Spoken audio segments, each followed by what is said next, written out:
Hello everyone, ICT virtual classes में मैं योगेश खेमनी आपका स्वागत करता हूं। तो जैसा कि आप जानते हैं, हमने अपनी लास्ट क्लास में पढ़ लिया था इम्पल्स के बारे में। तो हम आज बात करेंगे न्यूटन्स थर्ड लॉ की बात करेंगे और फिर बात करेंगे कंजर्वेशन ऑफ मोमेंटम की। तो न्यूटन्स थर्ड लॉ, तो ये तो बहुत ही आसान लॉ है, जैसे कि आप बचपन से जानते भी हैं। न्यूटन की गति का तीसरा नियम, न्यूटन की गति का तीसरा नियम, न्यूटन की गति का तीसरा नियम यहाँ पर हम बात कर लेते हैं। सो न्यूटन की गति का तीसरा नियम आप भी जानते हैं। तो ये लॉ होता है, every action has equal and opposite reaction. Every action has equal and opposite reaction, यानी कि प्रत्येक क्रिया की अभिक्रिया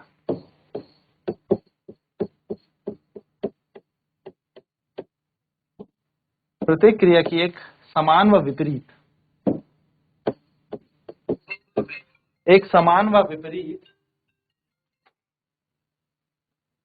तो प्रत्येक क्रिया की एक समान व विपरीत क्या होती है? अभिक्रिया होती है।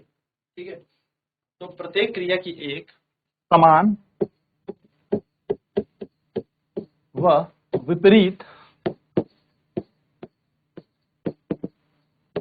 अभिक्रिया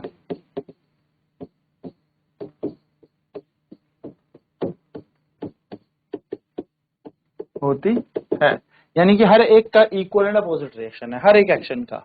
जैसे मान लीजिए यहाँ पर एक गेंद है, यहाँ पर एक दूसरी गेंद है। मान लेते हैं ये गेंद ए है और ये गेंद बी है।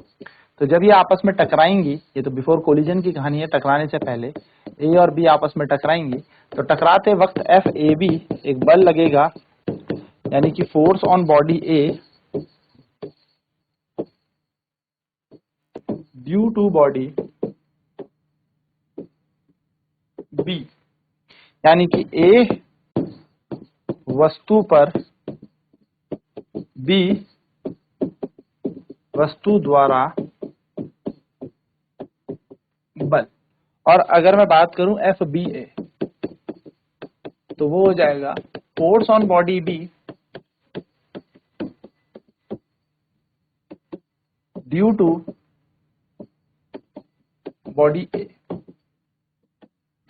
यानी कि बी वस्तु पर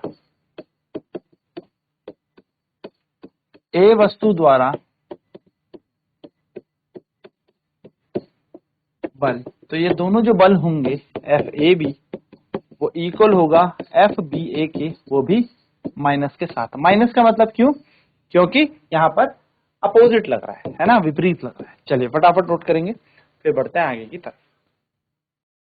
तो माना दो बॉल है या दो गेंद है, ए और बी, ये आपस में टकरा जाती हैं। तो जब ये टकराएंगी, तो ए और बी जब टकराएंगी तो एक दूसरे पे क्या लगाएंगे? बल लगाएंगे। जैसा कि आप जानते हो, तो एफ ए बी हमने एक बल का नाम लिखा, force on body A due to body B, यानी कि ए वस्तु पर बी वस्तु द्वारा लगाया गया बल एफ ए बी हमने मान लिया।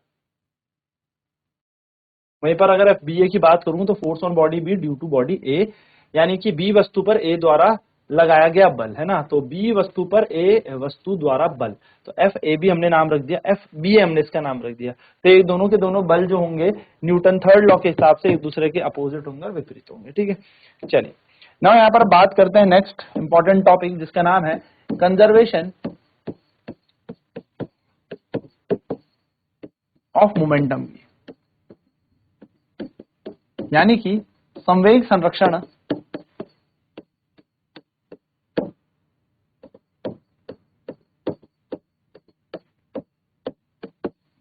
का सिद्धांत।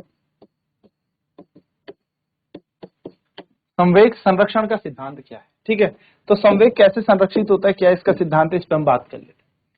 तो देखिए, आप लोगों ने न्यूटन का सेकंड लॉ पढ़ा है, तो हम बात कर लेते हैं। According to Newton second law,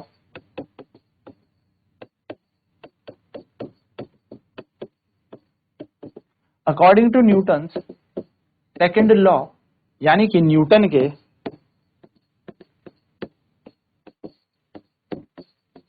दूसरे नियम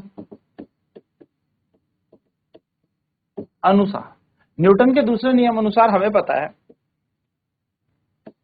फोर्स इज इक्वल्स टू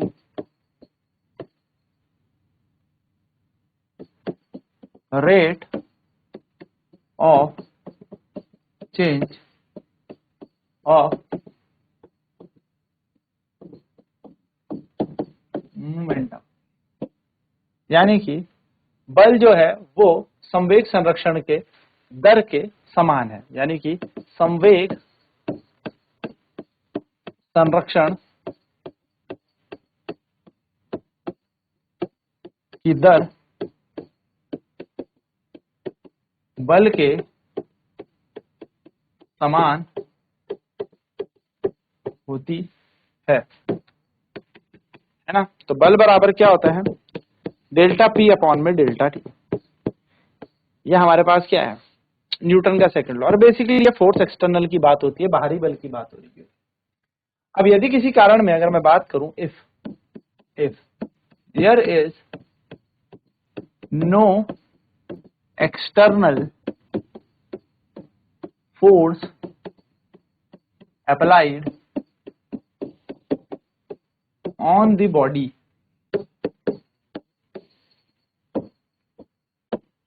यदि वस्तु पर कोई बाहरी बल ना लगाया जाए, यानी कि एक्सटर्नल फोर्स जीरो है, बाहरी बल लग ही नहीं रहा, यानी कि फोर्स एक्सटर्नल कितना है, जीरो है, बाहरी बल कितना है, शून्य है। बाहरी बल कितना है, शून्य है, जीरो है। तो हम यहां पर कहेंगे जब एक्सटर्नल फोर्स जीरो है तो हम कहेंगे F external is equals to zero. तो एफ एक्सटर्नल जीरो है, तो देखो न्यूटन का सेकंड लॉ क्या कह रहा है, F external equal to zero, तो जीरो इक्वल्स टू हो जाएगा डेल्टा पी अपॉन में डेल्टा टी, यानी कि हम कहेंगे डेल्टा पी बराबर इक्वल टू जीरो। हम कहेंगे delta P equal to zero, तो delta P equal to zero बराबर क्या हो जाएगा, चेंज इन मोमेंटम जो है वो शून्य के बराबर हो गया, यानी कि हम इसको कहेंगे चेंज इन मोमेंटम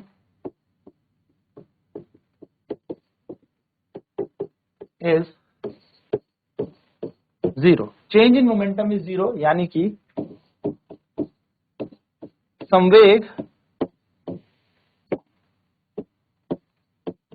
परिवर्तन शून्य हो जाएगा। अब आप कहोगे अगर संवेग संरक्षण संवेग परिवर्तन शून्य हो गया, यानी कि परिवर्तन शून्य हो गया, यानी कि कोई चेंज नहीं आ रहा। भाई अब ऑब्वियसली चेंज जीरो हो गया, इसका मतलब कोई चेंज ही नहीं आ रहा ना। जब चेंज जीरो तो इसका मतलब कोई चेंज नहीं है। तो सीधी सीधी सी बात है, संवेग परिवर्तन शून्य हो जाएगा, यानी कि हम यहां पर कहेंगे मोमेंटम जीरो, यानी कि चेंज इन मोमेंटम क्या होता है, चेंज इन मोमेंटम आपको पता है डेल्टा पी होता है। चेंज इन मोमेंटम क्या होता है, चेंज इन मोमेंटम, तो चेंज इन मोमेंटम होता है हमारे पास फाइनल मोमेंटम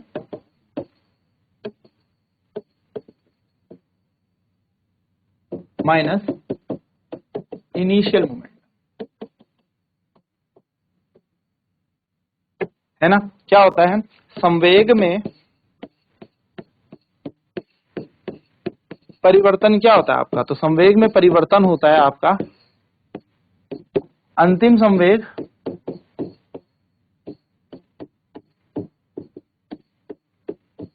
माइनस प्रारंभिक संवेग।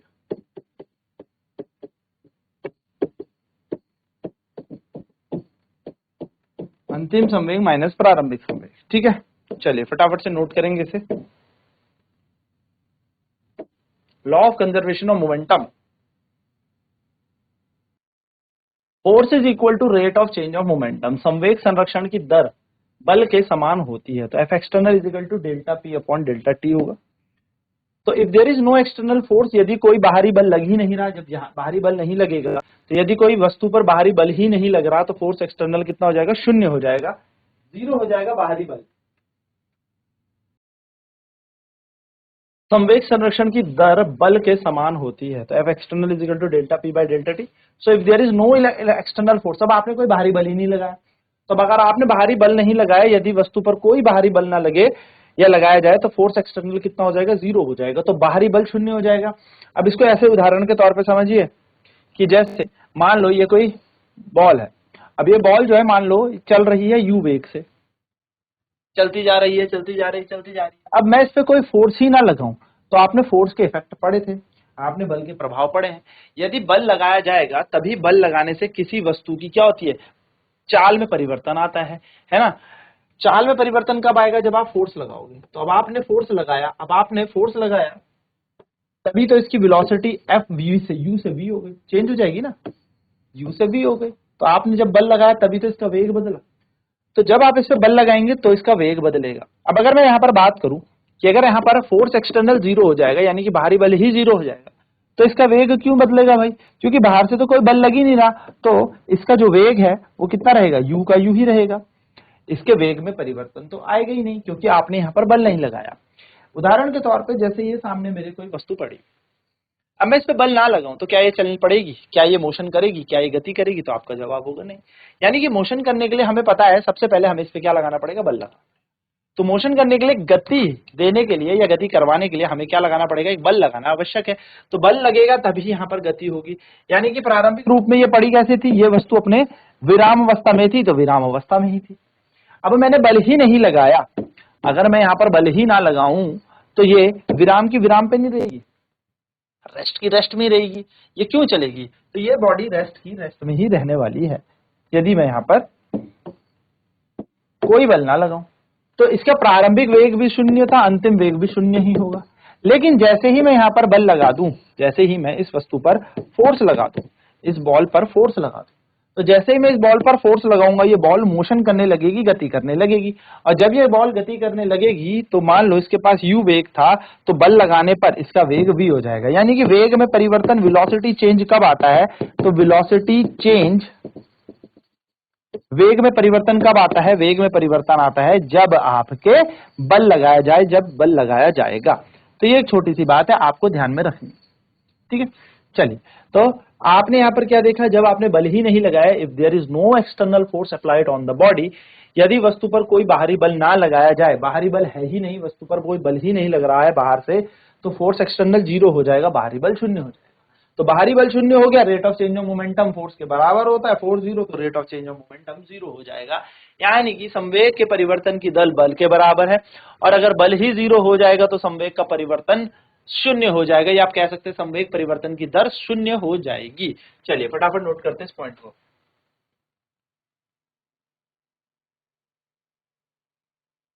फोर्स एक्सटर्नल जीरो के बराबर है, तो बल, यदि बाहरी बल शून्य के बराबर है, तो चेंज इन मोमेंटम जीरो होगा, चेंज इन मोमेंटम जीरो हो जाएगा, क्योंकि भाई यही जीरो हो गया। अब यहाँ पर जीरो बराबर delta P by delta T, delta T यहाँ मल्टीप्लाई होकर जीरो हो जाएगा, तो डेल्टा पी बराबर शून्य आ जाएगा, यानी कि delta P equal to zero, change in momentum zero हो जाएगा, संवेग परिवर्तन शून्य हो जाएगा।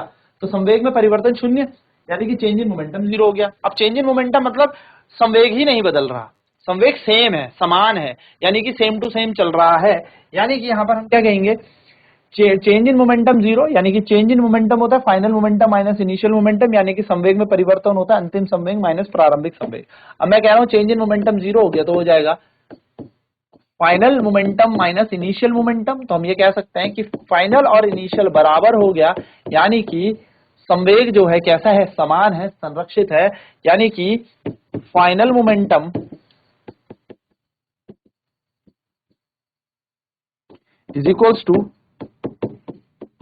इनिशियल मोमेंटम हो जाएगा। यानी कि हम इसको कहेंगे अंतिम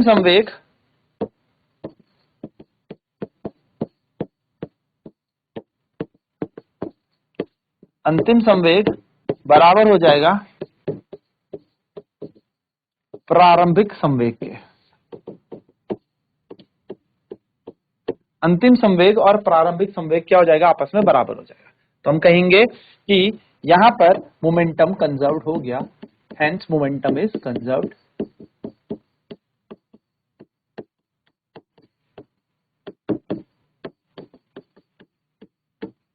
हेंस मोमेंटम इज कंजर्व्ड, यानी कि संवेग संरक्षित हो गया। संवेग संरक्षित हो गया यानी कि इनिशियल मोमेंटम फाइनल मोमेंटम बराबर है। यानी कि अगर कोई बॉडी m मास की u वेलोसिटी से चल रही है तो बाहर से जब कोई बल ही नहीं लगा तो अभी भी इसका वेग u ही है, बहुत टाइम बाद भी इसका वेग u ही रहेगा, यानी कि संवेग संरक्षित हो गया ना। यहाँ पर इनिशियल मोमेंटम mu, फिर मोमेंटम कितना हो जाएगा mu, अभी भी मोमेंटम यानी कि संवेग कितना है mu। तो हम कह सकते हैं when external force applied on a body is zero, then the change in momentum is also zero। ये हम कह सकते हैं when external force applied on a body is zero, then the momentum is conserved। जब किसी वस्तु पर बाहरी बल ना लगे तो बाहरी बल ना लगने के कारण उसका संवेग संरक्षित होता है। तो ये था law of conservation of momentum की बात, ये बात आपको ध्यान में रखनी है। अब नेक्स्ट क्लास में हम लोग बात करने वाले हैं कनेक्टेड मोशन की, कि कैसे जुड़ी वस्तुओं में गति होती है। तो आज की क्लास में इतना ही। आईसीटी वर्चुअल क्लासेस में जुड़ने के लिए धन्यवाद। आपका दिन शुभ हो।